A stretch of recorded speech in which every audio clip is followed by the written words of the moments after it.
India facing collapse of nation crisis. What scared him most, Sen said, were the divisions he saw in the country right now. It was also extraordinary that colonial laws were being used to put people behind bars. An extraordinary situation when derogatory remarks were being made about the Prophet. I don't think Hindus as a group may be able to take credit for Taj Mahal. Dara Shikoh, Shah Jahan's eldest son, translated 50 Upanishads from the original Sanskrit to Persian, and this enabled the world to know about Hindu scriptures, Hindu culture, and Hindu traditions. ਇਸਲਾਮ ਦੀ ਜਿਹੜੀ Islamic culture ਦੀ ਤਹਿਜ਼ੀਬ ਦੀ ਦੇਣ ਹੈ ਇਸ ਮੁਲਕ ਨੂੰ, ਉਹਨੂੰ ਤੁਸੀਂ ਕਿਵੇਂ deny ਕਰ ਲਓਗੇ? Indian judiciary overrides dangers of fragmentation. Bharat ਜਿਸ ਪਾਸੇ ਵੱਲ ਜਾ ਰਿਹਾ ਹੈ ਇਹ ਉਹੀ ਰਸਤਾ ਹੈ ਜਿਹੜਾ ਰਸਤਾ ਸੋਵੀਅਤ ਯੂਨੀਅਨ ਔਰ ਯੂਗੋਸਲਾਵੀਆ ਨੇ ਅਡਾਪਟ ਕੀਤਾ ਸੀ। ਭਾਰਤ ਕਿਵੇਂ ਉਸ ਪਾਸੇ ਵੱਲ ਹੀ ਵੱਧ ਰਿਹਾ ਹੈ ਜਿਹੜੀਆਂ ਉਹਨਾਂ ਦੀਆਂ ਦਮਨਕਾਰੀ ਨੀਤੀਆਂ ਨੇ, ਆਪਰੇਸ਼ਨ ਉਹਨਾਂ ਦਾ ਟੂਲ ਹੈ। ਫਿਰ ਫੈਡਰਲ ਸਟਰਕਚਰ ਦਾ ਜਿਵੇਂ ਬੇੜਾ ਗਰਕ ਕੀਤਾ।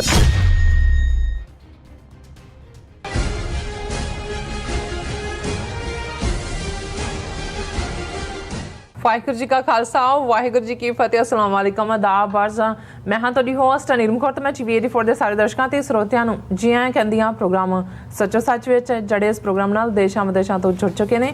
ਖਾਲਸਾਨਾ ਅਫੇਅਰਸ ਸੈਂਟਰ ਦੇ ਸੰਚਾਲਕ ਡਾਕਟਰ ਅਮਰਜੀਤ ਸਿੰਘ ਰੋਜ਼ਾਨਾ ਦੀ ਤਰ੍ਹਾਂ ਸਟੂਡੀਓ 'ਚ ਮੇਰੇ ਨਾਲ ਮੌਜੂਦ ਨੇ। ਆਓ ਉਹਨਾਂ ਨਾਲ ਗੱਲਬਾਤ ਕਰਕੇ ਅੱਜ ਦੇ ਅਹਿਮ ਇਸ਼ੂਜ਼ ਉੱਪਰ ਉਹਨਾਂ ਤੋਂ ਉਹਨਾਂ ਦਾ ਤਬਸਰਾ ਜਾਣਦੇ ਹਾਂ। ਜੀ ਡਾਕਟਰ ਸਾਹਿਬ, ਵਾਹਿਗੁਰੂ ਜੀ ਕਾ ਖਾਲਸਾ ਵਾਹਿਗੁਰੂ ਜੀ ਕੀ ਫਤਿਹ। ਹਾਂਜੀ ਨੀਲਮ ਕੌਰ ਜੀ, ਤੁਹਾਨੂੰ ਵੀ ਤੇ ਦੁਨੀਆ ਭਰ 'ਚ ਬੈਠੇ ਸਾਡੇ ਬਹੁਤ ਹੀ ਪਿਆਰੇ ਸੋਹਣੇ ਸਿਆਣੇ TV84 ਦੇ ਵਿਊਅਰਸ ਨੂੰ ਵੀ ਵਾਹਿਗੁਰੂ ਜੀ ਕਾ ਖਾਲਸਾ ਵਾਹਿਗੁਰੂ ਜੀ ਕੀ ਫਤਿਹ।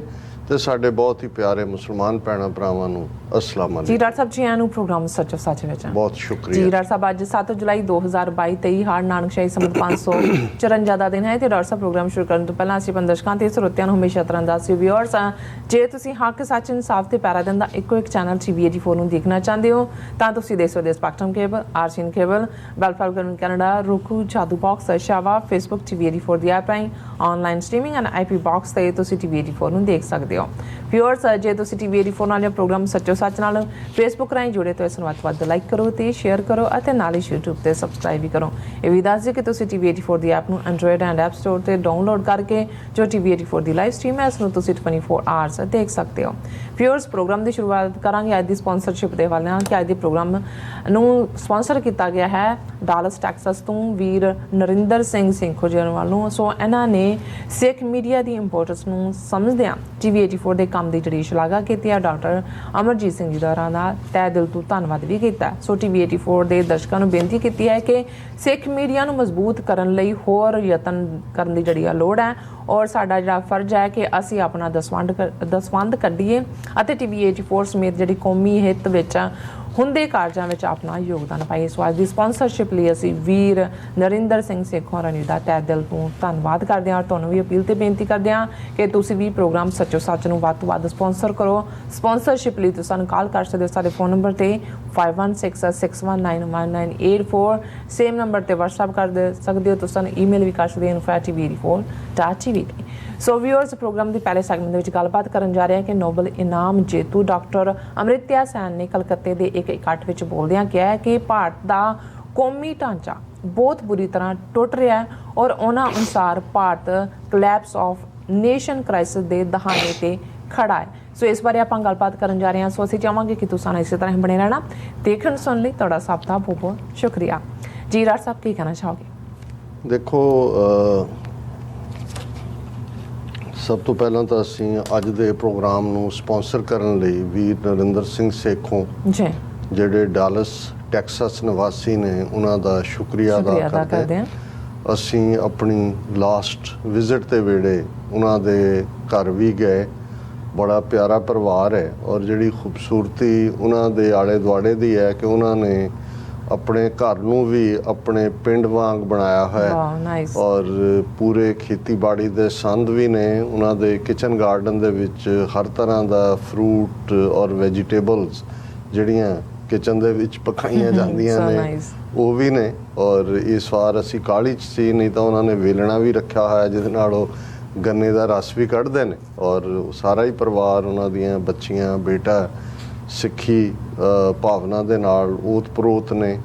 ਔਰ ਨਰਿੰਦਰ ਸਿੰਘ ਸੇਖੋਂ ਪੰਥ ਨੂੰ ਪਿਆਰ ਕਰਨ ਵਾਲੇ, ਔਰ ਇਹਨਾਂ ਦਾ ਪਰਿਵਾਰਕ ਤੌਰ ਦੇ ਉੱਤੇ ਵੀ ਸੰਘਰਸ਼ ਦੇ ਵਿੱਚ ਬਹੁਤ ਵੱਡਾ ਯੋਗਦਾਨ ਹੈ। Very nice. Doctor Pritam Singh Sekhon ਜਿਹੜੇ ਸਾਡੇ ਸੰਘਰਸ਼ ਦੇ ਮੁੱਢਲਿਆਂ ਆਗੂਆਂ 'ਚੋਂ ਰਹੇ, ਉਹਨਾਂ ਦੇ ਨਾਲ ਫਿਰ ਇਹਨਾਂ ਦੇ ਭਰਾਤਾ ਜਸਬੀਰ ਸਿੰਘ ਸੇਖੋਂ ਵੀ ਜਿਹੜੇ ਇੰਜੀਨੀਅਰਿੰਗ ਕਾਲਜ ਦੇ ਵਿੱਚ ਸਟੂਡੈਂਟ ਸੀ ਔਰ ਉਹ ਡਾਕਟਰ ਸੇਖੋਂ ਦੇ ਨਾਲ ਇਸ ਸੰਘਰਸ਼ ਦੇ ਵਿੱਚ ਆਏ।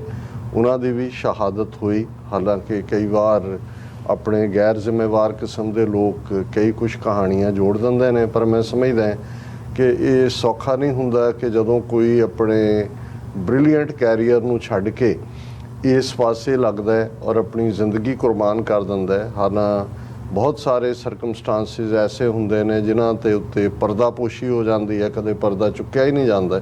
ਔਰ ਜੇ ਅਸੀਂ ਭਾਰਤੀ ਏਜੰਸੀਆਂ ਦੇ ਕੰਮ ਕਰਨ ਦੇ ਢੰਗ ਨੂੰ ਦੇਖੀਏ ਤੇ ਉਹਨਾਂ ਏਜੰਸੀਆਂ ਨੇ ਸਿਰਫ ਭਾਰਤ ਵਿੱਚ ਹੀ ਆਪਣੀ ਡਰਟੀ ਗੇਮ ਨਹੀਂ ਖੇਡੀ, ਬਾਹਰਲੇ ਮੁਲਕਾਂ ਦੇ ਵਿੱਚ ਵੀ ਔਰ ਗੁਆਂਢੀ ਮੁਲਕ ਦੇ ਵਿੱਚ ਵੀ ਉਹਨਾਂ ਨੇ ਆਪਣੀ ਇੰਟਰਫੇਰੈਂਸ, ਕਿਉਂਕਿ ਉਹਨਾਂ ਨੇ ਆਪਣੇ ਏਜੰਟ ਜਿਹੜੇ ਬਾਹਰਲੇ ਮੁਲਕਾਂ ਰਾਹੀਂ ਵੀ ਔਰ ਉਹਨਾਂ 'ਚ ਬੈਠੇ ਵੀ ਜਿਹੜੇ ਨੇ, ਉਹਨਾਂ 'ਚੋਂ ਕਿਵੇਂ ਮੈਨੀਪੂਲੇਟ ਕੀਤੇ ਜਾਂਦੇ ਨੇ, ਕੀ ਕੀਤਾ ਜਾਂਦਾ ਹੈ। ਕਿਉਂਕਿ ਇਸ ਕਿਸਮ ਦਾ ਜਦੋਂ ਸੰਘਰਸ਼ ਚੱਲਦਾ ਹੈ ਤੇ ਤੁਹਾਡੇ ਕੋਲ ਕੋਈ ਵੀ ਐਸਾ ਛਾਨਣਾ ਨਹੀਂ ਹੁੰਦਾ ਜਿਹੜਾ ਤੁਸੀਂ ਬਿਲਕੁਲ ਬਰੀਕੀ ਦੇ ਨਾਲ, ਹਾਲਾਂ ਬਹੁਤ ਵਾਰ ਜਿਹੜੇ ਫੋਰਸਿਸ ਦੇ ਜਨਰਲਸ ਹੁੰਦੇ ਨੇ ਉਹ ਆਇਡੈਂਟੀਫਾਈ ਕਰਦੇ ਨੇ, ਪਰ ਏਜੰਸੀਆਂ ਦਾ ਇੱਕ ਆਪਣਾ ਕੰਮ ਕਰਨ ਦਾ ਤਰੀਕਾ ਹੁੰਦਾ ਹੈ। ਸੋ ਕਈ ਵਾਰ ਜਿਹੜੇ ਚੰਗੇ ਭਲੇ ਲੋਕ ਕੁਰਬਾਨ ਹੋਏ ਹੁੰਦੇ ਨੇ ਸੰਘਰਸ਼ ਦੇ ਰਾਹ 'ਚ, ਉਹਨਾਂ ਨੂੰ ਅਸੀਂ ਜਿਹੜਾ ਹੈ ਉਹਨਾਂ ਦਾ ਬਣਦਾ ਰੁਤਬਾ, ਬਣਦਾ ਸਤਿਕਾਰ ਦੇਣ ਦੀ ਥਾਂ ਬਹੁਤ ਵਾਰ ਜਿਹੜਾ ਹੈ ਉਹ ਸਵਾਲੀਆ ਨਿਸ਼ਾਨ ਲਾ ਦਿੰਦੇ। ਸੋ ਇਹ ਵੀ ਪਰਿਵਾਰ ਦੇ ਲਈ ਫਿਰ ਅੱਗੋਂ ਇੱਕ ਦਰਦ ਹੁੰਦਾ, ਇੱਕ ਪੇਨ ਹੁੰਦੀ ਹੈ ਕਿ ਤੁਸੀਂ ਆਪਣਾ ਘਰ ਦਾ ਜੀਅ ਵੀ ਕੌਮ ਨੂੰ ਸਮਰਪਣ ਕੀਤਾ, ਪਰ ਫਿਰ ਤੁਸੀਂ ਲੋਕਾਂ ਦੇ ਜਿਹੜੇ ਬੇਮਤਲਬ ਇਸ ਕਿਸਮ ਦੀਆਂ ਦੂਸ਼ਣਬਾਜ਼ੀਆਂ ਨੇ ਉਹਨਾਂ ਦਾ ਵੀ ਸ਼ਿਕਾਰ ਹੁੰਦੇ ਹੋ। ਪਰ ਵੀਰ ਨਰਿੰਦਰ ਸਿੰਘ ਸੇਖੋਂ ਬੜੇ ਪਰਪੱਕ ਪੰਥਕ ਸੋਚ ਵਾਲੇ ਔਰ ਗੁਰਸਿੱਖੀ ਦੇ ਵਿੱਚ ਪਰਪੱਕ ਉਹਨਾਂ ਦਾ ਪਰਿਵਾਰ ਵੀ, ਉਹਨਾਂ ਦੇ ਬੱਚੇ ਵੀ। ਔਰ ਅਸੀਂ ਸ਼ੁਕਰੀਆ ਅਦਾ ਕਰਦੇ ਹਾਂ ਟੀਵੀ 84 ਦੇ ਪ੍ਰੋਗਰਾਮ ਨੂੰ, ਉਹ ਦੇਖਦੇ ਵੀ ਨੇ, ਸਪੋਰਟ ਵੀ ਕਰਦੇ ਨੇ, ਸਾਡੇ ਪੱਕੇ ਸਪੋਰਟਰ ਨੇ। ਸੋ ਅਸੀਂ ਉਹਨਾਂ ਦਾ ਸ਼ੁਕਰੀਆ ਅਦਾ ਕਰਦੇ ਹਾਂ। ਭਾਰਤ ਅਕਸਰ ਰੋਜ਼ਾਨਾ ਇੱਕ ਅੱਧਾ ਟੌਪਿਕ ਇਸ ਕਿਸਮ ਦਾ ਸਾਹਮਣੇ ਆ ਜਾਂਦਾ ਹੈ, ਕਿਉਂਕਿ ਇਹਦੇ ਬਾਵਜੂਦ ਕਿ ਭਾਰਤ ਦੇ ਵਿੱਚ ਇੰਟੈਲੈਕਚੁਅਲਸ ਵਿਕੇ ਹੋਏ ਨੇ, ਮੁੱਖ ਧਾਰਾ ਮੀਡੀਆ ਤਾਂ ਉਹਦਾ ਨਾਂ ਹੀ ਗੋਦੀ ਮੀਡੀਆ ਬਣ ਗਿਆ। ਸੋਸ਼ਲ ਮੀਡੀਆ 'ਤੇ ਜਿਹੜੀਆਂ ਮਾੜੀਆਂ ਮੋਟੀਆਂ ਡਾਈਸੈਂਟਿੰਗ ਆਵਾਜ਼ਾਂ ਸੀ, ਇਖਤਲਾਫਾਤ ਕਰਨ ਵਾਲੀਆਂ ਹਕੂਮਤੀ ਨੀਤੀ ਨਾਲ, ਉਹਨਾਂ ਨੂੰ ਵੀ ਕੇਸਾਂ ਦੇ ਵਿੱਚ ਉਲਝਾਇਆ ਜਾ ਰਿਹਾ ਹੈ। ਜਿਹੜੇ ਐਕਟਿਵਿਸਟ ਨੇ ਉਹਨਾਂ ਨੂੰ ਵੀ ਚੁੱਕ ਕੇ ਅੰਦਰ ਦਿੱਤਾ ਜਾ ਰਿਹਾ ਹੈ। ਔਰ ਕਿਸੇ ਵੇਲੇ ਇਹਨੂੰ ਔਰਵਿਲੀਅਨ 1984 ਕਿਹਾ ਜਾਂਦਾ ਸੀ ਕਿ ਭਾਈ ਜੋ ਜਾਰਜ ਔਰਵਿਲ ਨੇ ਇਮੈਜਿਨ ਕੀਤਾ ਸੀ ਕਿ 1984 ਉਹਦੇ ਨਾਵਲ ਹੈ ਜਾਰਜ ਔਰਵਿਲ ਦਾ, ਕਿ ਕਿਵੇਂ ਸਰਕਾਰ ਉਸ ਦੇ ਨਾਲ ਉਹਦੀ ਪੂਰੀ ਸ਼ੈਡੋ ਔਰ ਕਿਵੇਂ ਦਿਨ ਰਾਤ ਤੁਹਾਡੇ ਉੱਤੇ ਉਹਨਾਂ ਦੀ ਮੋਨੀਟਰਿੰਗ ਔਰ ਕਿਵੇਂ ਤੁਹਾਨੂੰ ਆਪਣੇ ਖਿਆਲਾਂ ਦੇ ਉੱਤੇ ਵੀ ਜਿਹੜਾ ਨਾਜ਼ ਕਰਨਾ ਤਾਂ ਦੂਰ ਦੀ ਗੱਲ, ਆਪਣੇ ਖਿਆਲ ਜੇ ਤੁਸੀਂ ਕੁਛ ਆਜ਼ਾਦਾਨਾ ਸੋਚਦੇ ਵੀ ਹੋ, ਕਹਿਣਾ ਤਾਂ ਦੂਰ ਦੀ ਗੱਲ, ਫਿਰ ਵੀ ਉਸ ਕਿਸਮ ਦੀ ਸਟੇਟ ਉਹ ਜੰਤਰ ਲਾਏਗੀ, ਉਹ ਇਨਸਟਰੂਮੈਂਟ ਲਾਏਗੀ ਕਿ ਤੁਹਾਡੇ ਖਿਆਲਾਂ ਨੂੰ ਵੀ ਉਹ ਮੋਨੀਟਰ ਕਰੇਗੀ ਔਰ ਉਹਦੇ ਲਈ ਤੁਹਾਨੂੰ ਜਵਾਬਦੇਹ ਬਣਾਇਆ ਜਾਏਗਾ। ਸੋ ਜੇ ਦੇਖਣਾ ਹੋਏ ਤੇ ਅੱਜ ਭਾਰਤ ਦੀ ਸਟੇਟ ਵਿੱਚ 1 ਬਿਲੀਅਨ 400 ਮਿਲੀਅਨ ਤੋਂ ਜ਼ਿਆਦਾ ਲੋਕ ਇਹ ਸਾਰਾ ਜਿਹੜਾ ਜਾਰਜ ਔਰਵਿਲ ਨੇ ਇਮੈਜਿਨ ਕੀਤਾ ਸੀ ਕਿ ਇਸ ਕਿਸਮ ਦੀ ਜਿਹੜਾ ਕੀ ਢਾਂਚਾ ਹੋਏਗਾ, ਉਸ ਦਾ ਇੱਕ ਪ੍ਰਤੱਖ ਨਮੂਨਾ ਅਸੀਂ ਭਾਰਤ ਦੇ ਵਿੱਚ ਦੇਖ ਸਕਦੇ ਹਾਂ। ਹਾਲਾਂਕਿ ਇਹ 'ਚ ਕੋਈ ਸ਼ੱਕ ਨਹੀਂ ਹੈ ਕਿ ਫਾਸ਼ਿਜ਼ਮ ਜਾਂ ਨਾਜ਼ੀਜ਼ਮ ਜਾਂ ਕਮਿਊਨਿਜ਼ਮ ਦੇ ਥੱਲੇ ਵੀ ਸਟੇਟ ਜਿਹੜੀ ਹੈ ਉਸ ਨੇ ਆਪਣੇ ਸਿਟੀਜ਼ਨਸ ਦੇ ਉੱਤੇ ਜ਼ੁਲਮ ਕੀਤੇ, ਉਹਨਾਂ ਦੀ ਆਵਾਜ਼ ਨੂੰ ਕੁਚਲਿਆ। ਪਰ ਭਾਰਤ ਦੇ ਮਾਮਲੇ 'ਚ ਇਹ ਹੈ ਕਿ ਇਹ ਸਭ ਕੁਝ ਜਮਹੂਰੀਅਤ ਦੇ ਨਾਂ ਥੱਲੇ ਕੀਤਾ ਜਾ ਰਿਹਾ ਔਰ ਇਹ ਕਹਿ ਕੇ ਕਿ ਜੀ ਇਹ biggest and largest democracy on this planet. ਬਿਲਕੁਲ। ਲੇਕਿਨ ਇਹ ਵੀ ਇੱਕ ਜੇ ਨਾਜ਼ੀਆਂ ਜਾਂ ਫਾਸ਼ੀਵਾਦੀਆਂ ਦੇ ਖਿਲਾਫ ਆਵਾਜ਼ ਚੁੱਕਣ ਵਾਲੇ ਲੋਕ ਭਾਵੇਂ ਥੋੜ੍ਹੇ ਸਨ, ਪਰ ਇਹ ਨਹੀਂ ਹੁੰਦਾ ਕਿ ਬਈ ਉਹ ਅਨਚੈਲੰਜ ਸੀ। ਔਰ ਇਵੈਂਚੁਅਲੀ ਇਹ ਦੋਨੋਂ ਹੀ ਆਈਡੀਓਲੋਜੀਜ਼ ਦਾ ਅੰਤ ਹੋਇਆ। ਹਾਲਾਂ ਉਸ ਦੀ ਕੀਮਤ ਕਰੋੜਾਂ ਲੋਕਾਂ ਦੀਆਂ ਜਾਨਾਂ ਦੇ ਨਾਲ ਅਦਾ ਕਰਨੀ ਪਈ। ਸੈਕੰਡ ਵਰਲਡ ਵਾਰ ਅਸੀਂ ਦੇਖਦੇ ਹਾਂ ਕਿ ਕਿੰਨੀ ਤਬਾਹੀ ਹੋਈ, ਲੇਕਿਨ ਚੈਲੰਜ ਉਦੋਂ ਵੀ ਸੀ। ਬਿਲਕੁਲ। ਅੱਜ ਵੀ ਜੇ ਭਾਰਤ ਦੇ ਹਵਾਲੇ ਨਾਲ ਵੀ ਅਸੀਂ ਗੱਲ ਕਰੀਏ, ਅਸੀਂ ਉਹਨਾਂ ਬਹਾਦਰ ਪੱਤਰਕਾਰਾਂ ਨੂੰ, ਐਕਟਿਵਿਸਟ ਨੂੰ ਸੈਲਿਊਟ ਕਰਦੇ ਹਾਂ। ਉਹ ਮੁਹੰਮਦ ਜ਼ੁਬੈਰ ਵਰਗੇ ਹੋਣ ਜਾਂ ਤੀਸਤਾ ਸੀਤਲਵਾਦ ਵਰਗੀ ਐਕਟਿਵਿਸਟ ਹੋਏ, ਜਾਂ ਈਵਨ ਅਰੁਣ ਧਾਤੀ ਰॉय ਵਰਗੀ ਜਿਹੜੀ ਹੈ ਇੰਟਰਨੈਸ਼ਨਲੀ ਰੈਕਗਨਾਈਜ਼ਡ ਜਿਹੜੀ ਨੋਵਲਿਸਟ ਹੋਏ। ਇਹਨਾਂ ਸਾਰਿਆਂ ਨੇ ਆਪਣੀ ਆਵਾਜ਼, ਔਰ ਹੋਰ ਕਿੰਨੇ, ਜਦੋਂ ਅਸੀਂ ਰੋਜ਼ਾਨਾ ਹੀ ਗੱਲ ਕਰਦੇ ਹਾਂ ਕਿ ਕਿੰਨਿਆਂ ਨੂੰ ਝੂਠੇ ਕੇਸਾਂ 'ਚ, ਕਿੰਨੇ NSA ਦੇ ਥੱਲੇ, ਕਿੰਨੇ UAPA ਦੇ ਥੱਲੇ, ਸੋ ਕਈ ਵਾਰ ਜਿਹੜੇ ਨਾਂ ਜ਼ਿਹਨ ਦੇ ਵਿੱਚ ਇੱਕਦਮ ਆਉਂਦੇ ਨੇ ਤੁਸੀਂ ਉਹਨਾਂ ਦਾ ਜ਼ਿਕਰ ਕਰਦੇ ਹੋ। ਦੂਸਰੇ ਪਾਸੇ ਇਹਦੇ 'ਚ ਵੀ ਕੋਈ ਸ਼ੱਕ ਨਹੀਂ ਹੈ ਕਿ ਜਦੋਂ ਅਸੀਂ ਬੰਗਾਲ ਦੇ ਖਿੱਤੇ ਵੱਲ ਦੇਖਦੇ ਹਾਂ, ਔਰ ਮੈਂ ਹਿਸਟਰੀ ਦੇ ਨਾਤੇ ਵੀ ਦੇਖਦਾ ਹਾਂ ਕਿ ਬੰਗਾਲੀ ਆਪਣੇ ਆਪ ਦੇ ਵਿੱਚ ਜਿੱਥੇ ਇੱਕ ਆਜ਼ਾਦਾਨਾ ਰੁਖ ਵਾਲੇ ਉਹਨਾਂ ਨੇ ਇੰਟੈਲੈਕਚੁਅਲ ਪੈਦਾ ਕੀਤੇ, ਨੈਸ਼ਨਲਿਸਟ ਵੀ ਬੰਗਾਲ ਨੇ ਦਿੱਤੇ, ਇਹਦੇ 'ਚ ਕੋਈ ਸ਼ੱਕ ਨਹੀਂ ਹੈ। ਜੇ ਈਵਨ ਹਿੰਦੂ ਨੈਸ਼ਨਲਿਜ਼ਮ ਦੀ ਗੱਲ ਕਰੀਏ, ਉਹ ਵੀ ਬੰਗਾਲ 'ਚੋਂ ਨਿਕਲਿਆ। ਜਦੋਂ ਆਨੰਦ ਮੱਠ ਨਾਂ ਦਾ ਨਾਵਲ 19th ਸੈਂਚੁਰੀ ਦੇ ਵਿੱਚ ਨਿਕਲਦਾ ਹੈ, ਬੰਗਾਲੀ ਉਹਦਾ ਰਾਈਟਰ ਹੈ, ਔਰ ਕਿਵੇਂ ਉਹ ਇੱਕ ਨਫ਼ਰਤ ਦੀ ਗੱਲ ਤੁਰਦੀ ਹੈ, ਔਰ ਉਸ ਦੇ ਨਾਲ ਨਾਲ ਅਸੀਂ ਜਿੰਨੇ ਵੀ ਜਿਹੜਾ ਕਲਚਰਲ ਨੈਸ਼ਨਲਿਜ਼ਮ ਦੇ ਥੱਲੇ ਵੀ ਬੰਗਾਲ ਨੇ, ਉਹ ਭਾਵੇਂ ਸੇਂਟ ਔਰਵਿੰਦੋ ਹੋਏ, ਰਵਿੰਦਰਨਾਥ ਟੈਗੋਰ ਹੋਏ, ਰਾਮਾ ਕ੍ਰਿਸ਼ਨਾ ਪਰਮਹੰਸ ਹੋਏ, ਜਾਂ ਸਵਾਮੀ ਵਿਵੇਕਾਨੰਦ ਹੋਏ, ਔਰ ਬਾਅਦ ਤੱਕ ਚੱਲਦੇ ਆ ਜਿਹੜੇ ਨੇ ਬੈਨਰਜੀ, ਚੈਟਰਜੀ, ਕਿਸ ਕਿਸਮ ਦੇ ਸਾਰੇ ਜਿਨ੍ਹਾਂ ਨੇ ਹਿੰਦੂ ਕਲਚਰਲ ਰਿਵਾਈਵਲ ਦੇ ਵਿੱਚ ਵੀ ਵੱਡਾ ਰੋਲ ਅਦਾ ਕੀਤਾ। ਇਹ ਵੀ ਇੱਕ ਹਕੀਕਤ ਹੈ ਕਿ ਈਵਨ ਪਾਕਿਸਤਾਨ ਦਾ ਕਾਨਸੈਪਟ ਵੀ ਸਭ ਤੋਂ ਪਹਿਲਾਂ ਬੰਗਾਲੀ ਮੁਸਲਮਾਨਾਂ ਨੇ ਹੀ ਦਿੱਤਾ। ਔਰ ਬੰਗਾਲ ਦੇ ਵਿੱਚ 47 ਤੋਂ ਪਹਿਲਾਂ ਦੇ ਬੰਗਾਲ, ਜਿਹਦੇ 'ਚ ਅੱਜ ਦਾ ਬੰਗਲਾਦੇਸ਼ ਔਰ ਅੱਜ ਦਾ ਵੈਸਟ ਬੰਗਾਲ ਦੋਨੋਂ ਸ਼ਾਮਲ ਨੇ, ਮੁਸਲਿਮ ਲੀਗ ਦੀ ਹਕੂਮਤ ਸੀ, ਸੋਹਰਾਵਰਦੀ ਉਸ ਦੇ ਚੀਫ ਮਿਨਿਸਟਰ ਸੀ, ਔਰ ਪਾਕਿਸਤਾਨ ਦਾ ਰੈਜ਼ੋਲੂਸ਼ਨ ਵੀ ਉਹਨਾਂ ਨੇ ਲੈ ਕੇ ਆਂਦਾ।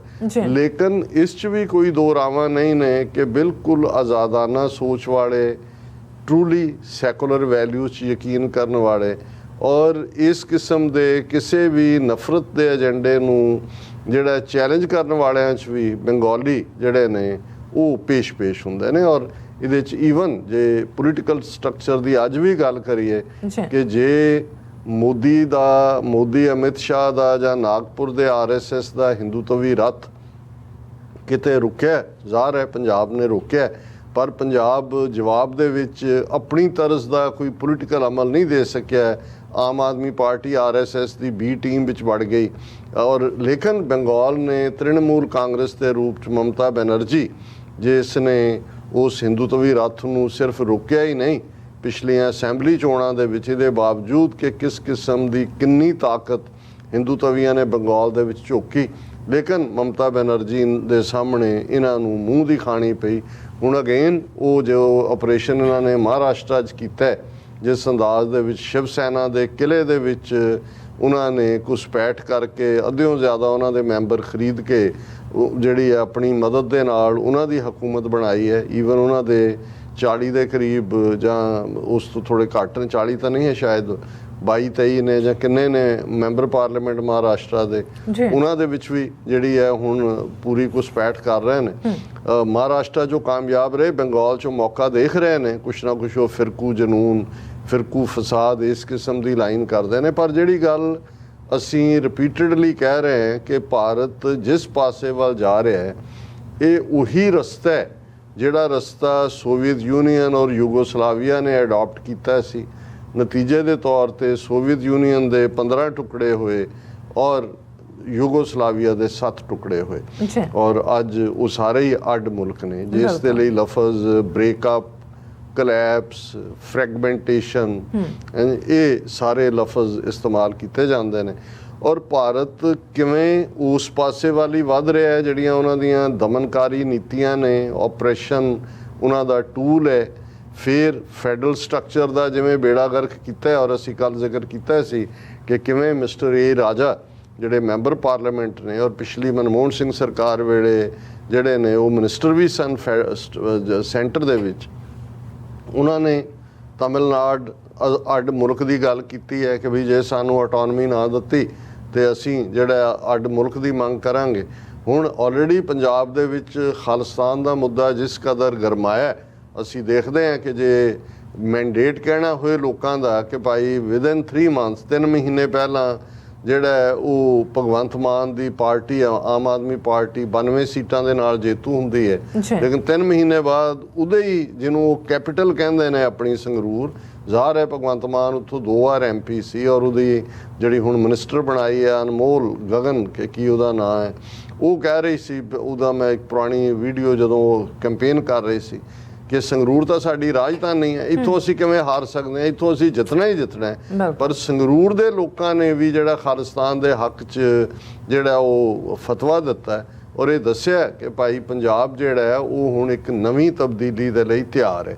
ਪਰ ਗੱਲ ਅਸੀਂ ਜਦੋਂ ਬੰਗਾਲ ਦੇ ਹਵਾਲੇ ਨਾਲ ਕਰ ਰਹੇ ਹਾਂ, ਬੰਗਾਲ ਨੇ ਇੱਕ ਬੜਾ ਫਾਈਨ ਜਿਹੜਾ ਦਿਮਾਗ ਦਿੱਤਾ ਔਰ ਅਮ੍ਰਿਤਿਆ ਸੇਨ ਜਿਨ੍ਹਾਂ ਨੂੰ ਇਕਨੋਮਿਕਸ ਦੇ ਵਿੱਚ ਨੋਬਲ ਪ੍ਰਾਈਜ਼, ਕਿਉਂਕਿ ਜਦੋਂ ਅਸੀਂ ਬੰਗਾਲ ਬਾਰੇ ਪੜ੍ਹਦੇ ਸੀ ਕਿ ਜੀ ਲਿਟਰੇਚਰ ਦੇ ਵਿੱਚ prize Nobel literature prize Nobel ਦਾ ਰਵਿੰਦਰਨਾਥ ਟੈਗੋਰ ਨੂੰ ਮਿਲਿਆ ਸੀ ਕਿਸੇ ਜ਼ਮਾਨੇ 'ਚ। ਫਿਰ CV ਰਮਨ ਫਿਜ਼ਿਕਸ ਦੇ ਵਿੱਚ ਐਕਸ-ਰੇਜ਼ ਦੇ ਔਰ ਦੂਸਰੇ ਰੇਜ਼ ਦੇ ਹਵਾਲੇ ਨਾਲ CV ਰਮਨ ਨੂੰ ਨੋਬਲ ਪ੍ਰਾਈਜ਼ ਮਿਲਿਆ ਔਰ ਇਹਦੇ 'ਚ ਕੋਈ ਸ਼ੱਕ ਨਹੀਂ ਹੈ ਕਿ ਅਮ੍ਰਿਤਿਆ ਸੇਨ ਨੇ ਉਸ ਲੈਵਲ ਦੇ ਉੱਤੇ, ਔਰ ਅਮ੍ਰਿਤਿਆ ਸੇਨ ਉਹ ਪਰਸਨੈਲਿਟੀ ਹੈ ਜਿਹੜਾ ਸਮਝਦਾ ਹੈ ਕਿ ਦੁਨੀਆ ਦੇ ਵਿੱਚ ਜਿਹੜਾ ਫਾਈਨੈਂਸ਼ੀਅਲ ਸਟਰਕਚਰ ਹੈ ਜਾਂ ਫਾਈਨੈਂਸ਼ੀਅਲ ਕਰੰਚ ਕੀ ਹੁੰਦਾ ਹੈ ਜਾਂ ਮੁਲਕਾਂ ਦੀ ਸਟੇਬਿਲਿਟੀ ਦੇ ਵਿੱਚ ਇਕੋਨਮੀ ਕੀ ਰੋਲ ਅਦਾ ਕਰਦੀ ਹੈ। ਪਰ ਉਸ ਦੇ ਨਾਲ ਨਾਲ ਇਹ ਬਹੁਤ ਹੀ ਐਨਲਾਈਟਨਡ ਸੋਲ, ਔਰ ਕਈ ਵਾਰ ਜਦੋਂ ਮੈਂ ਅਮ੍ਰਿਤਿਆ ਸੇਨ ਦੇ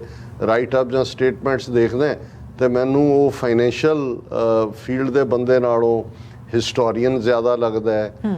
ਕਲਚਰਲੀ ਇੱਕ ਜਿਹੜਾ ਬਿਲਕੁਲ ਐਨਲਾਈਟਨਡ ਪਰਸਨੈਲਿਟੀ ਹੈ ਔਰ ਇਹੀ ਕਾਰਨ ਹੈ ਕਿ ਉਸ ਨੂੰ ਕਿਸੇ ਵੇਲੇ ਜਿਹੜੀ ਕਿਉਂਕਿ ਇੱਕ ਗੱਲ ਦਾ ਧਿਆਨ ਰਿਹਾ ਕਿ ਜਦੋਂ ਬੁੱਧ ਦਾ ਜ਼ਮਾਨਾ ਸੀ ਔਰ ਭਾਰਤ ਦੇ ਵਿੱਚ ਬੁੱਧ ਧਰਮ ਆਪਣੇ ਆਰੂਸ ਦੇ ਉੱਤੇ ਸੀ ਤੇ 2 ਯੂਨੀਵਰਸਿਟੀਆਂ ਇੰਟਰਨੈਸ਼ਨਲ ਲੈਵਲ ਦੀਆਂ ਉਦੋਂ ਐਸਟੈਬਲਿਸ਼ ਸਨ, ਇੱਕ ਤਕਸ਼ਿਲਾ ਜਿਹੜੀ ਅੱਜ ਵੀ ਜਿਹਨੂੰ ਟੈਕਸਲਾ ਵੀ ਕਿਹਾ ਜਾਂਦਾ ਹੈ ਪਾਕਿਸਤਾਨ 'ਚ ਰਾਵਲਪਿੰਡੀ ਦੇ ਨੇੜੇ ਉਹ ਸਾਈਟ ਹੈ, ਔਰ ਦੂਸਰੀ ਨਾਲੰਦਾ ਯੂਨੀਵਰਸਿਟੀ ਮੌਜੂਦਾ ਪਟਨਾ ਸਾਹਿਬ ਜਿਸ ਦੇ ਲਈ ਪਾਟਲੀ ਪੁੱਤਰ, ਕਿਉਂਕਿ ਅਸ਼ੋਕ ਦੇ ਸਾਮਰਾਜ ਦੀ ਰਾਜਧਾਨੀ ਪਾਟਲੀ ਪੁੱਤਰ ਸੀ ਜਿਹਦਾ ਅਜੋਕਾ ਨਾਂ ਪਟਨਾ ਹੈ। ਅਸੀਂ ਪਟਨਾ ਸਾਹਿਬ ਕਿਉਂਕਿ 10ਵੇਂ ਪਾਤਸ਼ਾਹ ਦਾ ਪ੍ਰਕਾਸ਼ ਵੀ ਪਟਨਾ ਵਿਖੇ ਹੁੰਦਾ ਹੈ, ਪਟਨਾ ਸ਼ਹਿਰ ਵਿਖੇ ਭਵ ਲਿਓ।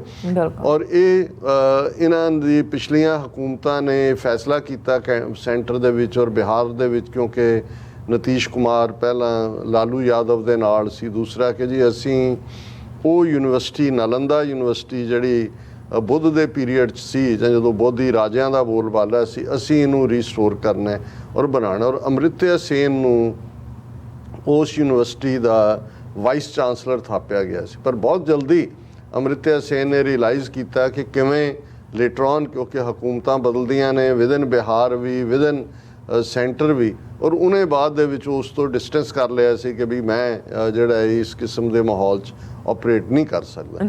ਸੋ ਉਹ ਬੜਾ ਆਪਣੇ ਖਿਆਲ ਦੇਣ ਦੇ ਵਿੱਚ ਬਿਲਕੁਲ ਖੁੱਲ੍ਹ ਕੇ ਉਹ ਗੱਲ ਕਰਦਾ ਹੈ। ਔਰ ਮੈਂ ਜਿਹੜੀ ਸਟੇਟਮੈਂਟ ਜਦੋਂ ਅਸੀਂ ਫਰੈਗਮੈਂਟੇਸ਼ਨ ਜਾਂ ਬਾਲਕਨਾਈਜੇਸ਼ਨ ਜਾਂ ਇਨਰ ਕਲੈਪਸ ਦੀ ਗੱਲ ਕਰਦੇ ਉਹਦੇ 'ਚ ਅਮ੍ਰਿਤਿਆ ਸੇਨ ਨੇ ਕਲਕੱਤੇ ਦੇ ਵਿੱਚ ਪਿਛਲੇ ਦਿਨਾਂ 'ਚ ਉਹਨਾਂ ਦੇ ਨਾਂ ਦੇ ਉੱਤੇ ਅਮ੍ਰਿਤਿਆ ਸੇਨ ਰਿਸਰਚ ਸੈਂਟਰ ਕੋਲਕਾਤਾ ਦੇ ਵਿੱਚ ਸਥਾਪਿਤ ਕੀਤਾ ਗਿਆ।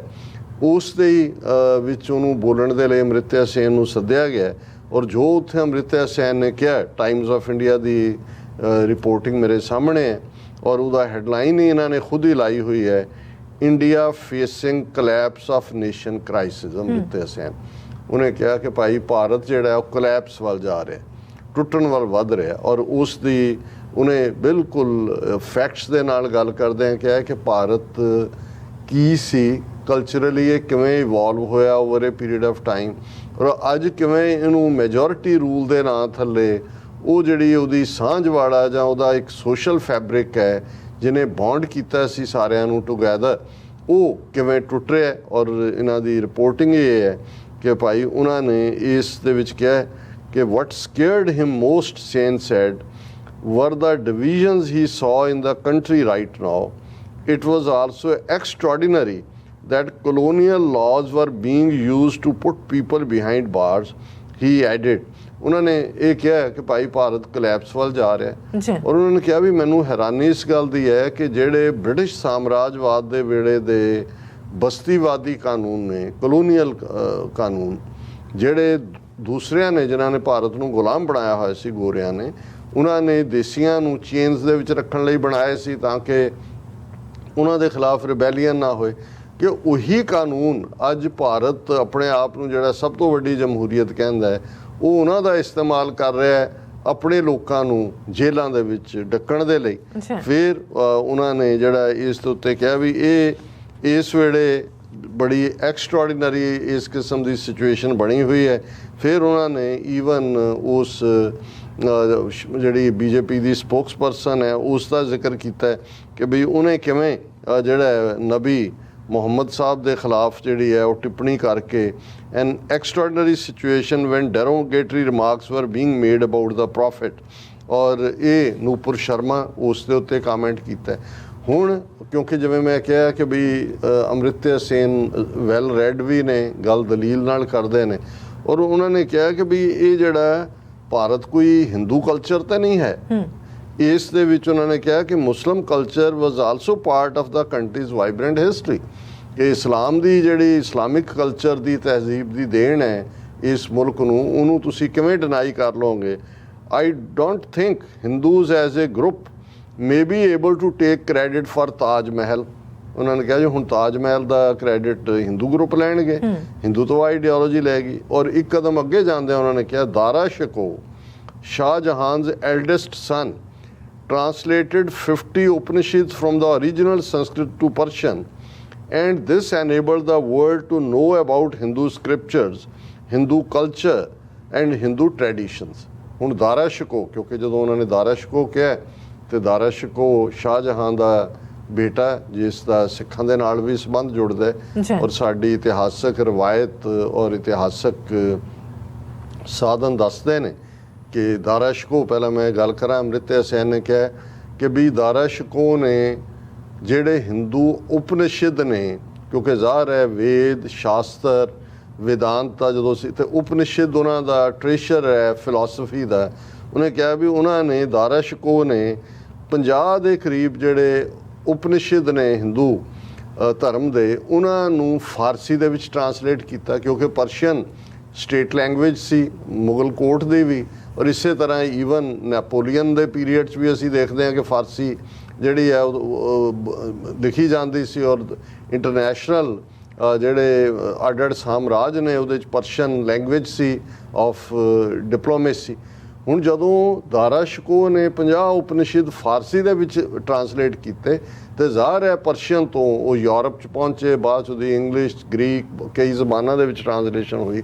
ਉਹਨਾਂ ਨੇ ਕਿਹਾ ਵੀ ਜਿਹੜਾ ਹਿੰਦੂ ਕਲਚਰ ਔਰ ਹਿੰਦੂ ਧਰਮ ਨੂੰ ਬਾਹਰ ਦੁਨੀਆ ਦੇ ਸਾਹਮਣੇ ਲਿਆਂਦਾ ਉਹ ਦਾਰਾ ਸ਼ਿਕੋ ਨੇ ਲਿਆਂਦਾ। ਔਰ ਜਿਵੇਂ ਉਹਦਾ ਸਿੱਖ ਕਨੈਕਸ਼ਨ ਦਾਰਾ ਸ਼ਿਕੋ ਦਾ ਵੀ ਇਹ ਕਿਹਾ ਜਾਂਦਾ ਹੈ ਕਿ ਇੱਕ ਸਟੇਜ 'ਤੇ ਦਾਰਾ ਸ਼ਿਕੋ ਬਹੁਤ ਜ਼ਿਆਦਾ ਬਿਮਾਰ ਹੋਇਆ ਔਰ ਉਸ ਦੇ ਉੱਤੇ ਜਿਹੜਾ ਜੋ ਵੀ ਇਲਾਜ ਚੱਲ ਰਿਹਾ ਸੀ ਠੀਕ ਨਹੀਂ ਹੋਇਆ। ਕੋਈ ਖਾਸ ਹਕੀਮ ਆਇਆ, ਉਹਨੇ ਸ਼ਾਹਜਹਾਂ ਨੂੰ ਕਿਹਾ ਕਿ ਜੀ ਆਹ ਨੁਸਖਾ ਹੈ ਔਰ ਇਹਦੇ 'ਚ ਇਹਦੇ ਇਨਗਰੀਡੀਐਂਟ ਨੇ, ਜੇ ਇਹਨਾਂ 'ਚੋਂ ਦਵਾਈ ਤਿਆਰ ਕਰਕੇ ਦਾਰਾ ਸ਼ਿਕੋ ਨੂੰ ਦਿੱਤੀ ਜਾਏ ਤੇ ਉਹ ਠੀਕ ਹੋ ਜਾਏਗਾ। ਔਰ ਜਿਵੇਂ ਸਾਡੀ ਪਰੰਪਰਾ ਦੱਸਦੀ ਹੈ ਕਿ ਉਹਦੇ 'ਚ ਇੱਕ ਖਾਸ ਨਾਪ ਤੋਲ ਦੀਆਂ, ਖਾਸ ਮੇਸ਼ਰ ਦੀਆਂ ਹਰੜਾਂ ਸੀ ਜਿਹੜੀਆਂ ਭਾਰਤ ਭਰ ਦੇ ਵਿੱਚ ਜਿੱਥੇ ਜਿੱਥੇ ਮੁਗਲਿਆ ਰਾਜ ਸੀ ਉੱਥੇ ਕਿਤੇ ਵੀ ਅਵੇਲੇਬਲ ਨਹੀਂ ਸੀ। ਔਰ ਉਹਨਾਂ ਦੇ ਇੱਕ ਦਰਬਾਰੀ ਨੇ ਕੋਰਟ 'ਚ ਕਿਹਾ ਸ਼ਾਹਜਹਾਂ ਨੂੰ ਕਿ ਗੁਰੂ ਹਰ ਰਾਏ ਸਾਹਿਬ ਉਦੋਂ ਗੁਰਗੱਦੀ 'ਤੇ ਸਨ, ਔਰ ਕੀਰਤਪੁਰ ਸਾਹਿਬ ਜਿਹਨੂੰ ਸਿਟੀ ਆਫ ਗਾਰਡਨਸ ਕਿਹਾ ਜਾਂਦਾ, ਬਾਗਾਂ ਦਾ ਸ਼ਹਿਰ, ਔਰ ਗੁਰੂ ਹਰ ਰਾਏ ਸਾਹਿਬ ਨੇ ਬਹੁਤ ਵੱਡਾ ਹਰਬੇਰੀਅਮ ਜਿਹਦੇ 'ਚ ਬਹੁਤ ਅੱਡ-ਅੱਡ ਤਰ੍ਹਾਂ ਦੇ ਮੈਡੀਸੀਨਲ ਪਲਾਂਟਸ ਜਿਹੜੇ ਨੇ ਉਹ ਪਲਾਂਟ ਕੀਤੇ ਹੋਏ ਸੀ, ਲਾਏ ਹੋਏ ਸੀ।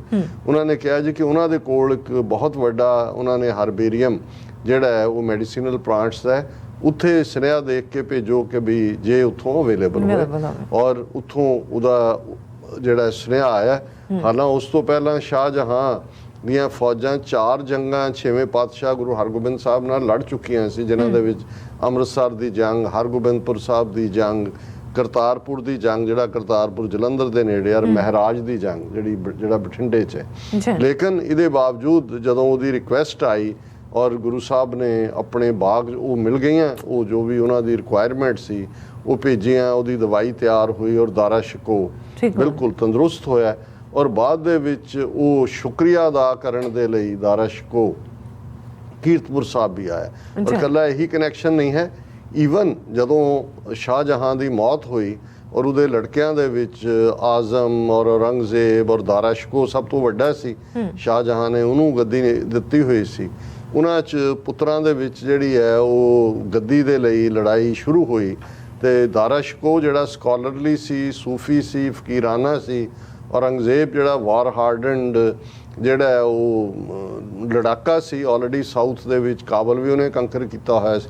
ਸੋ ਔਰੰਗਜ਼ੇਬ ਦੀ ਫੌਜ ਦੇ ਸਾਹਮਣੇ ਉਹ ਟਿਕ ਨਹੀਂ ਸਕਿਆ ਔਰ ਉਹਦੀ ਫੌਜ ਉੱਥੋਂ ਭੱਜਣ ਲੱਗੀ ਔਰ ਔਰੰਗਜ਼ੇਬ ਦੀ ਫੌਜ ਪਿੱਛਾ ਕਰ ਰਹੀ ਸੀ। ਔਰ ਇਸ ਗੱਲ ਦਾ ਧਿਆਨ ਰਹੇ ਕਿ ਦਰਿਆ ਬਿਆਸਾ ਜਿਹੜਾ ਹੈ ਇਹ ਇੱਕ ਗੈਟ ਆਊਟ ਪੁਆਇੰਟ ਵੀ ਸੀ ਜਦੋਂ ਤੁਸੀਂ ਪੰਜਾਬ 'ਚੋਂ ਨਿਕਲਣਾ ਹੈ ਔਰ ਬਿਆਸਾ ਫਿਰ ਤੁਸੀਂ ਦੂਸਰਾ ਕ੍ਰਾਸ ਕਰਕੇ ਸਿੰਧ ਵੱਲ ਉਹ ਜਾਣਾ ਚਾਹੁੰਦਾ ਸੀ ਦਾਰਾ ਸ਼ਿਕੋ, ਅੱਗੇ ਈਰਾਨ ਵੱਲ ਨਿਕਲਣਾ ਚਾਹੁੰਦਾ ਸੀ ਕਿਉਂਕਿ ਈਰਾਨ ਦੇ ਵਿੱਚ ਥੋੜ੍ਹਾ ਬਹੁਤ ਸਿੰਪਥੀ, ਜਿਵੇਂ ਹਮਾਯੂੰ ਵੀ ਜਦੋਂ ਦੌੜਿਆ ਤਾਂ ਉਹਨੇ ਈਰਾਨ ਸ਼ੇਰਸ਼ਾਹ ਸੂਰੀ ਤੋਂ ਤਾਂ ਈਰਾਨ ਹੀ ਹੋ ਗਿਆ ਸੀ। ਔਰ ਉਹਨੂੰ ਇਹ ਪਤਾ ਸੀ ਕਿ ਫੌਜ ਉਹਦਾ ਪਿੱਛਾ ਕਰ ਰਹੀ ਹੈ। ਉਹਨੇ ਸੁਨੇਹਾ ਭੇਜਿਆ ਗੁਰੂ ਹਰਰਾਏ ਸਾਹਿਬ ਨੂੰ ਕਿ ਮੇਰੀ ਮਦਦ ਕਰੋ। ਗੁਰੂ ਹਰਰਾਏ ਸਾਹਿਬ ਜਿਨ੍ਹਾਂ ਨੇ ਹਾਲਾਂ ਕੋਈ ਜੰਗ ਨਹੀਂ ਲੜੀ ਪਰ 2200 ਘੋੜ ਸਵਾਰ ਹਮੇਸ਼ਾ ਉਹਨਾਂ ਦੇ ਨਾਲ ਹੁੰਦੇ ਸੀ, ਜਿਹੜਾ 6ਵੇਂ ਪਾਤਸ਼ਾਹ ਦਾ ਹੁਕਮ ਸੀ। ਉਹ ਦਰਿਆ ਦੇ ਉੱਤੇ ਆਏ, ਉਹਨਾਂ ਨੇ ਜਿੰਨੀਆਂ ਬੇੜੀਆਂ ਅਵੇਲੇਬਲ ਸਨ ਉਹ ਸਾਰੀਆਂ ਜਿਹੜੀਆਂ ਨੇ ਉਹ ਕਿਰਾਏ 'ਤੇ ਲੈ ਲਈਆਂ ਔਰ ਸਿੱਖ ਜਿਹੜੇ ਨੇ ਦਰਿਆ ਦੇ ਵਿੱਚ ਕਿਸ਼ਤੀਆਂ ਦੇ ਵਿੱਚ, ਜਿਹਨੂੰ ਵਾਟਰ ਗੇਮਸ, ਉਹਨਾਂ ਦੇ ਵਿੱਚ ਰੁੱਝ ਗਏ। ਜਦੋਂ ਹੁਣ ਉਹਦੀ ਫੌਜ ਔਰੰਗਜ਼ੇਬ ਦੀ ਪਿੱਛੇ ਆਈ ਤੇ ਉਦੋਂ ਤੱਕ ਸ਼ਾਮ ਵੀ ਹੋ ਚੁੱਕੀ ਸੀ ਔਰ ਉਹਨਾਂ ਨੇ ਦੇਖਿਆ ਕਿ ਭਾਈ ਇਹਦੇ 'ਚ ਇਨਫ ਸਾਡੇ ਕੋਲ ਹੈ ਨਹੀਂ ਜਿੰਨੀ ਫੌਜ ਕ੍ਰਾਸ ਕਰਾਉਣ ਲਈ ਚਾਹੀਦੀ ਹੈ। ਸੋ ਫੌਜ ਰੁਕੀ ਔਰ ਦਾਰਾ ਸ਼ਿਕੋ ਜਿਹੜਾ ਉਹ ਸੇਫਲੀ ਉੱਥੋਂ ਨਿਕਲ ਗਿਆ। ਪਰ ਬਾਅਦ ਦੇ ਵਿੱਚ ਉਹਦੇ ਨਾਲ ਦੇ ਕਿਸੇ ਨੇ ਗਦਾਰੀ ਕੀਤੀ, ਉਹ ਲਿਆਂਦਾ ਗਿਆ ਔਰ ਔਰੰਗਜ਼ੇਬ ਨੇ ਉਹਨੂੰ ਬੜੇ ਜ਼ਾਲਮਾਨਾ ਢੰਗ ਨਾਲ ਮਾਰ ਕੇ ਜਿਹੜਾ ਉਹ ਖੋਤੇ ਦੀ ਖਲ ਦੇ ਵਿੱਚ ਜਿਹੜਾ ਉਸ ਨੂੰ ਮੜਵਾ ਦਿੱਤਾ ਔਰ ਬਹੁਤ ਜ਼ਲੀਲ ਕੀਤਾ। ਲੇਕਿਨ ਇਹ ਵੀ ਇੱਕ ਰੀਜ਼ਨ ਸੀ ਕਿ ਵੀ ਜਦੋਂ ਬਾਅਦ ਦੇ ਵਿੱਚ ਸੱਦਿਆ ਜਾਂਦਾ ਹੈ ਗੁਰੂ ਹਰਰਾਏ ਸਾਹਿਬ ਨੂੰ ਔਰੰਗਜ਼ੇਬ ਵੱਲੋਂ ਦਿੱਲੀ ਦਰਬਾਰ 'ਚ, ਤੇ ਇੱਕ ਚਾਰਜ ਇਹ ਵੀ ਸੀ ਕਿ ਤੁਸੀਂ ਦਾਰਾ ਸ਼ਿਕੋ ਦੀ ਮਦਦ ਕੀਤੀ। ਉਹ ਆਪ ਤਾਂ ਨਹੀਂ ਗਏ, ਆਪਣੇ ਬੇਟੇ ਰਾਮ ਰਾਏ ਨੂੰ ਉਹਨਾਂ ਨੇ ਭੇਜੇ। ਇੱਕ ਵੱਖਰੀ ਕਹਾਣੀ ਹੈ। ਲੇਕਿਨ ਮੈਂ ਜਦੋਂ ਅੰਮ੍ਰਿਤਿਆ ਸੈਨ ਦਾ ਦਾਰਾ ਸ਼ਿਕੋ ਕਨੈਕਸ਼ਨ ਦੇਖਿਆ ਤੇ ਮੈਂ ਆਖਿਆ ਭਾਈ ਇਸ ਦਾਰਾ ਸ਼ਿਕੋ ਨੂੰ ਬਿਲਡ ਕਰਨ ਦੇ ਵਿੱਚ ਜਾਂ ਇਹਨੂੰ ਜ਼ਿੰਦਗੀ ਦੇਣ ਦੇ ਵਿੱਚ ਗੁਰੂ ਸਾਹਿਬਾਨ ਦਾ ਔਰ ਜਿਹੜਾ ਬਾਅਦ ਦੇ ਵਿੱਚ ਵੀ ਉਹਨੂੰ ਸੇਫ ਕਰਨ ਸਿੱਖਾਂ ਦਾ ਹੱਥ ਹੈ। ਫਿਰ ਉਹਨਾਂ ਨੇ ਦੂਸਰੀ ਗੱਲ ਮਿਊਜ਼ਿਕ ਦੀ ਕੀਤੀ। ਉਹਨਾਂ ਨੇ ਕਿਹਾ the ragas and music by Ravi Shankar and Ali Akbar Khan are also evidence of people of different religions collaborating to create magic. ਹੁਣ ਰਵੀ ਸ਼ੰਕਰ ਸਿਤਾਰ ਵਾਦਕ ਦੁਨੀਆ ਭਰ 'ਚ ਜਿਹਨੇ ਨਾਮਨਾ ਖੱਟਿਆ, ਬੇਸ਼ੱਕ ਉਹ ਸ਼ਾਸਤਰੀय ਸੰਗੀਤ ਤੋਂ ਹਟ ਕੇ ਉਹਨੇ ਇੱਕ ਆਪਣੇ ਲੈਵਲ ਦਾ ਜਿਹੜਾ ਮਿਊਜ਼ਿਕ ਕ੍ਰੀਏਟ ਕੀਤਾ, ਲੇਕਿਨ ਉਹਦੇ ਨਾਲ ਅਲੀ ਅਕਬਰ ਖਾਨ ਜਿਹੜੇ ਨੇ ਇਹ ਉਹਨਾਂ ਦਾ ਜੁਆਇੰਟ ਕੁਛ ਜਿਹੜੀਆਂ ਨੇ ਉਹ ਇਸ ਦੇ ਵਿੱਚ ਮਿਊਜ਼ਿਕ ਦੀ ਦੁਨੀਆ 'ਚ ਤਜਰਬੇ ਸੀ ਜਿਨ੍ਹਾਂ ਨੇ ਦੁਨੀਆ ਭਰ ਦਾ ਧਿਆਨ ਖਿੱਚਿਆ। ਔਰ ਰਵੀ ਸ਼ੰਕਰ ਅਲੀ ਅਕਬਰ ਖਾਨ ਇੱਕ ਜੋੜੀ ਦੇ ਤੌਰ ਦੇ ਉੱਤੇ ਵੀ ਦੁਨੀਆ, ਹਾਲਾ ਰਵੀ ਸ਼ੰਕਰ ਦਾ ਆਪਣਾ ਇੰਡੀਪੈਂਡੈਂਟ ਸਿਤਾਰ ਵਾਦਨ ਵੀ, ਲੇਕਿਨ ਮਿਊਜ਼ਿਕ ਦੀ ਦੁਨੀਆ 'ਚ ਉਹਨਾਂ ਨੇ ਆਪਣਾ ਜਿਹੜਾ ਕਾਫੀ ਨਾਮਨਾ ਖੱਟਿਆ। ਔਰ ਇਹਦੇ 'ਚ ਫਿਰ ਅੰਮ੍ਰਿਤਿਆ ਸੈਨ ਇੱਥੇ ਨਹੀਂ ਰੁਕੇ। ਉਹਨਾਂ ਨੇ ਕਿਹਾ ਵੀ ਸਾਡੀ ਟ੍ਰੈਡੀਸ਼ਨ ਤਾਂ ਅਸੀਂ ਸਦੀਆਂ ਤੋਂ ਯਹੂਦੀ, ਕ੍ਰਿਸਚਨ, ਪਾਰਸੀ ਕਈ ਯੁਗਾਂ ਤੋਂ ਇਕੱਠੇ ਨੇ ਔਰ ਇਸ ਸਾਰੇ ਦੇ ਚੱਲਦਿਆਂ ਭਾਰਤ ਦੇ ਵਿੱਚ ਅੱਜ ਜੇ ਜੁਡੀਸ਼ਰੀ ਦਾ ਰੋਲ ਵੀ ਦੇਖੋ ਤੇ ਉਹ ਵੀ ਜਿਹੜਾ ਹੈ ਉਹ ਉਦਾਸ ਕਰਨ ਵਾਲਾ ਹੈ ਜਾਂ ਫਰੈਗਮੈਂਟੇਸ਼ਨ ਵੱਲ ਜਾ ਰਿਹਾ ਹੈ। ਉਹਨਾਂ ਨੇ ਕਿਹਾ ਕਿ ਵੀ Indian judiciary overrides dangers of ਫਰੈਗਮੈਂਟੇਸ਼ਨ, ਕਿ ਵੀ ਜਦੋਂ ਫੈਸਲੇ ਵੀ ਦਿੰਦੀ ਹੈ ਜੁਡੀਸ਼ਰੀ ਉਹ ਉਵੇਂ ਹੀ ਜਿਹੀ ਦੇ ਜਾਂਦੇ। ਉਹਨਾਂ ਨੇ ਇਹ ਤਾਂ ਨਹੀਂ ਕਿਹਾ ਵੀ ਉਹ ਬਿਲਕੁਲ ਹੀ ਉਹ ਵੀ ਹਿੰਦੂਤਵੀ ਨੇ। ਉਹਨਾਂ ਨੇ ਕਿਹਾ ਕਿ ਵੀ ਉਹ ਜਿਹੜੇ ਨੇ ਉਹ ਉੱਦਾਂ ਦੇ ਹੀ ਫੈਸਲੇ ਦੇ ਰਹੇ ਨੇ ਜਿਹਦੇ ਨਾਲ ਮੁਲਕ ਟੁੱਟੇ, ਵਿੱਚ ਸਕੇਅਰੀ ਜਿਹੜੀ ਗੱਲ ਜਿਹੜੀ ਹੈ ਡਰਾਉਣ ਵਾਲੀ ਹੈ ਕਿਉਂਕਿ ਜੇ ਤਿੰਨਾਂ ਦੇ ਵਿੱਚ ਬੈਲੈਂਸ ਨਹੀਂ ਹੋਏਗਾ, ਲੈਜਿਸਲੇਚਰ, ਜੁਡੀਸ਼ਰੀ ਔਰ ਐਗਜ਼ੈਕਟਿਵ, ਤੇ ਮੁਲਕ ਜਿਹੜਾ ਹੈ ਉਹ ਟੁੱਟਣ ਵਾਲੀ ਜਾਏਗਾ। ਔਰ ਉਹਨਾਂ ਨੇ ਕਿਹਾ it's extraordinary that colonial laws are being used to put people behind bars. ਔਰ ਨਾਲ ਦੀ ਨਾਲ ਉਹਨਾਂ ਨੇ ਕਿਹਾ ਵੀ ਇਕੱਲਾ ਇਹੀ ਨਹੀਂ ਕਿ ਅਸੀਂ ਇਹ ਦੇਖ ਰਹੇ ਹਾਂ ਕਿ ਹਿਸਟਰੀ ਜਿਹੜੀ ਹੈ ਉਸ ਨੂੰ ਵੀ ਬਦਲਿਆ ਜਾ ਰਿਹਾ ਹੈ, ਰੀਰਾਈਟਿੰਗ ਐਂਡ ਐਰੇਜ਼ਰ ਆਫ ਹਿਸਟਰੀ, ਕਿ ਜਿਹੜੀ ਅਸਲੀ ਹਿਸਟਰੀ ਹੈ ਉਸ ਨੂੰ ਖਤਮ ਕੀਤਾ ਜਾ ਰਿਹਾ ਹੈ ਔਰ ਉਹਨੂੰ ਇੱਕ ਆਰਟੀਫਿਸ਼ੀਅਲ ਹਿਸਟਰੀ ਨੂੰ ਲਿਖਵਾਇਆ ਜਾ ਰਿਹਾ ਹੈ। ਸੋ ਅਸੀਂ ਅਮ੍ਰਿਤਿਆ ਸੇਨ ਨੂੰ ਐਡਮਾਇਰ ਕਰਦੇ ਹਾਂ ਔਰ ਕਿ ਭਾਈ ਉਹਨੇ ਬਿਲਕੁਲ ਹਰ ਠੀਕ ਨੋਟ ਤੇ ਠੀਕ ਸੁਰ ਤੇ ਹੱਥ ਰੱਖਿਆ ਕਿ ਇਸ ਸਾਜ਼ ਚੋਂ ਹੁਣ ਪਿਆਰ ਦੀ ਜਾਂ ਯੂਨਿਟੀ ਦੀ ਆਵਾਜ਼ ਨਹੀਂ ਆਣੀ ਹੈ, ਇਸ ਸਾਜ਼ ਨੇ ਟੁਕੜੇ ਟੁਕੜੇ ਹੋ ਕੇ ਡਿੱਗਣੇ।